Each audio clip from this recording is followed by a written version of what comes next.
Hey guys, Lee here again. Today we're going to pick up where we left off in the last tutorial. Last tutorial we did classes. This time we're going to do classes. But we're going to extend on what we did before and we're going to work on inheritance this time. You may have heard this term banded around, so you probably want to know what it is. Well, inheritance is where we have a simple class or simple implementation of a class called, for example, animal, and then we wanted to create a new class, but it was exactly the same as animal except just did a bit more on top. So that's exactly what we're going to do.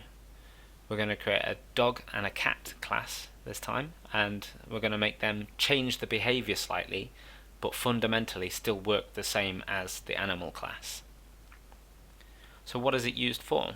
Well, it's used for modifying the behavior of the underlying class, but for maybe a specific use. So if we wanted to create a load of different types of animals, instead of coming in here and saying if animal type equals dog and if animal type equals cat and everything like that, we could just create the different classes, instantiate those classes by going in here and saying animal dog equals new dog. That would work, and that would set the dog variable here to an animal type, but in that data space there would be all the information necessary for a dog. I'll show you when we get towards it, but it sounds a lot more complicated than it is, I'm sure. So, how do we use it? Well, we're going to undo this first, and then we're going to go back to here. We're going to go right click, add, new class. I'm going to call this class dog. At the start of here, put public in front of it again. Now, the special keyword for this, or the special language that you use inside C# is going to be colon and then the class you want to inherit from. In this case it's going to be animal. Now if I save that, get rid of that new line I put in and come back here, I can set here a type of animal called dog to a new dog class, and that will work absolutely fine because underneath the dog class, if I press F12 on the dog, is actually an animal class. So F12 on the animal, and there we go, there's all the code is right there. So what I'm going to do is I'm going to run that for you, and you can see that even though it says new dog, we're still getting woof and cabbage returned from hello and food. Now really, a dog isn't gonna eat cabbage. It may woof, but it's not gonna eat cabbage. So what we're gonna do is, firstly we're gonna come into our animal class, and we're gonna prepare this class for being inherited from. So what we want to do is we want to change some of these to be overridable functions, is what they're called. So I'm going to change this hello function here. So it says public virtual string hello. Now what this virtual keyword means is that it's saying, hey, this is the default implementation for it, but you can change my behavior if you want, if you override from me. Now I'm going to do that for food as well, and we're going to do that initially, but then we'll see of a much easier way to change this later on. So in my dog class here, I'm going to do a new line here so that my code exists within the dog class. I'm going to do override, as you see that comes up, and if I click space here we get food and hello in here, and that's just saying in this override function you can do anything of the following. These two functions are going to allow you to do that. So I'm going to do the hello function, and then you can see that it automatically populated some stuff. It automatically populated the accessor, automatically populated the return type, and also it did base.hello inside the function. Now what does that mean? Well, you've probably already guessed, but what it means is it's going to call to the base class, which in this case is animal. As you can see, it's highlighted up here when I double click on base, and then it's going to do the hello function from within that base class. That's really simple. That's actually what we want it to do anyway, because as you can see in the animal class, our hello is returning greeting, which is equal to woof, and that is what a dog makes. So we'll come down here and override food as well, and in this function we're going to change this, and then we're going to put meat. So now when we run this main function, when I press in start, it says woof meat, because we're doing the hello and the food from the dog class instead of the animal class. That's really cool. Now you've probably already seen that there's so much potential that you can use this for, but the way we've done this here is actually the trickier route. So what I'm going to do here is get rid of all of that we just put in, and put in the dog constructor.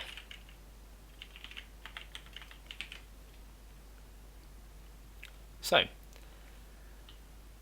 going to go back to animal here for a second and prepare the rest of this for being inherited from. So I want to change these accessors up here to something called protected. Now I didn't mention that before it was only public and private, but now we've got a protected keyword. And what protected means is you can't access it, similar to private, in that you can't access it outside of the class, but protected means you can access it from anything which inherits from the class as well. Because if I go into dog here and type _food, it doesn't come up. And if I hover over it, it says it's inaccessible due to its protection level. So if I go down to food here and change that to protected as well, you can see that it's now fine. So I'm going to change the food here to meat, change the greeting to woof,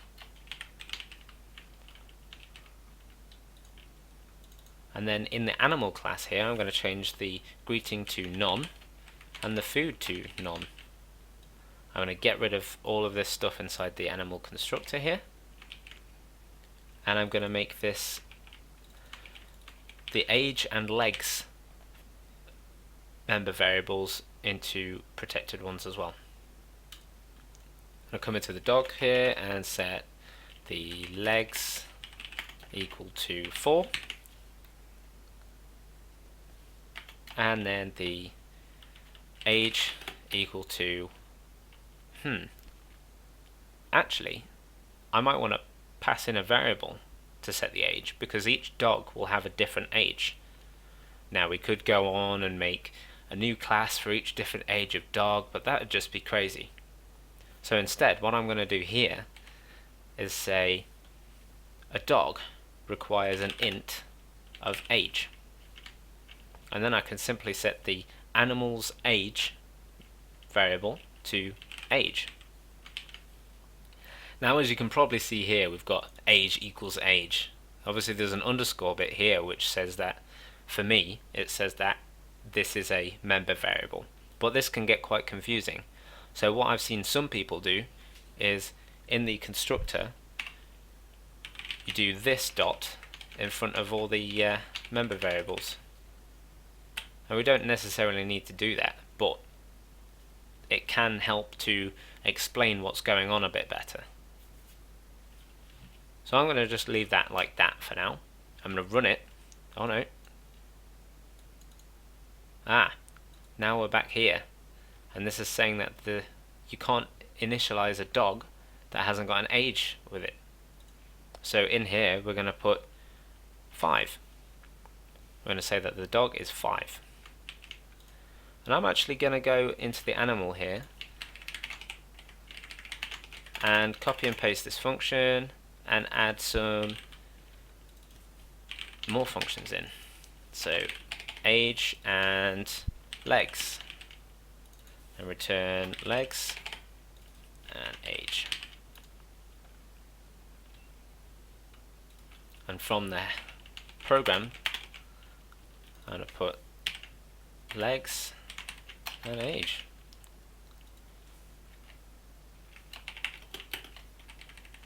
I'm also in here going to put legs, colon, space, and then do some string manipulation here to say add onto this string over here the following variable. Now some people don't like doing that because it can get messy when you have long strings. So for the second one here, I'm going to do a function that people like to use called string.format, open bracket, close bracket, create my string here, and then put a comma. Now I'm going to move this out of this for a second just because it makes it a lot easier to read. So we've got string.format, string, comma, and then dog.age. So what does this do? Well, on the left side here we've got the string, so in here I'm going to write age, colon, space, and then in here I'm going to put curly bracket, 0, close curly bracket. Now what this does is it looks in this string for this syntax here, curly bracket, number, curly bracket, and then it'll go into the right hand side after the first comma. We'll go into the right hand side and say, for all of these, find me the 0th element in this array of things and replace this curly bracket stuff with what that variable means. So that probably sounded a bit complicated, and it can be for someone who's learning, so we'll come back to arrays probably another time, but that's basically what it does, and we're going to stick that there. So we're going to use the same syntax down here for the food as well, and I'm going to change this dot food and replace the string here called to food. One too many brackets.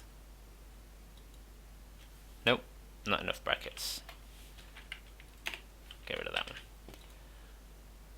Okay, so now you can see that we've got an application which says get me the greeting from the dog,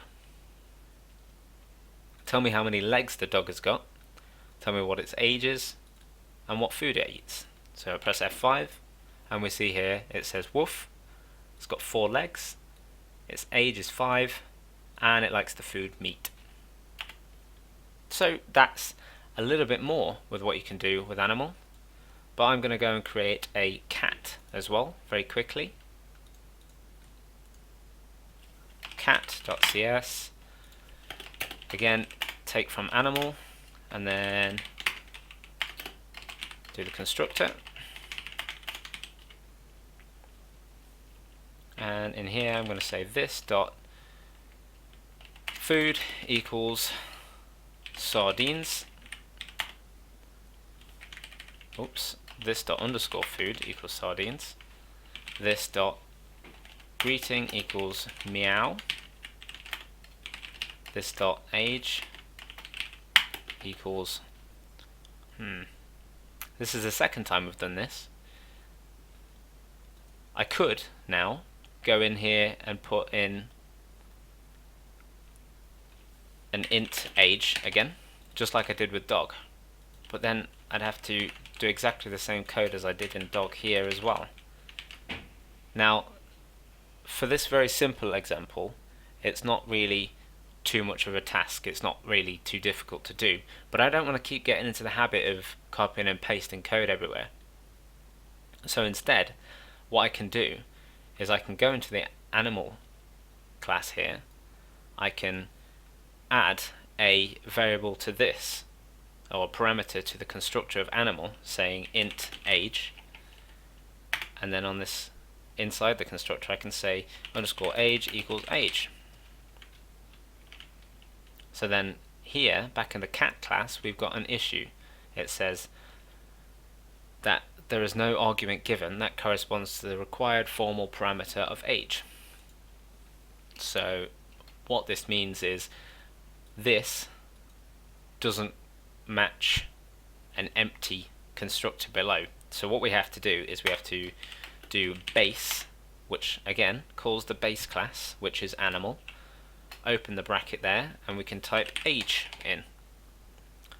Now what this does is, under the hood, if I didn't have this in, under the hood what's going on is my application will create a cat class, and before all of this code is run here, it will go to the animal class and say, oops, it will say, hey, I'm after a new animal, so can you do all the constructor stuff that needs to be done for animal, give me that back, and then I can start working on it and do all the cat stuff. So if I add this in, that says give me an animal with the constructor of this one, and then I can then go on and do all this stuff here. So now that we're doing that in the base class, I don't need to put that in, and that's a very handy way of getting rid of code and reducing the amount of code that you have to write. So I've done the same for dog there. Come back to cat and say this dot legs equals 4. Cool. So the cat and dog classes are fairly similar.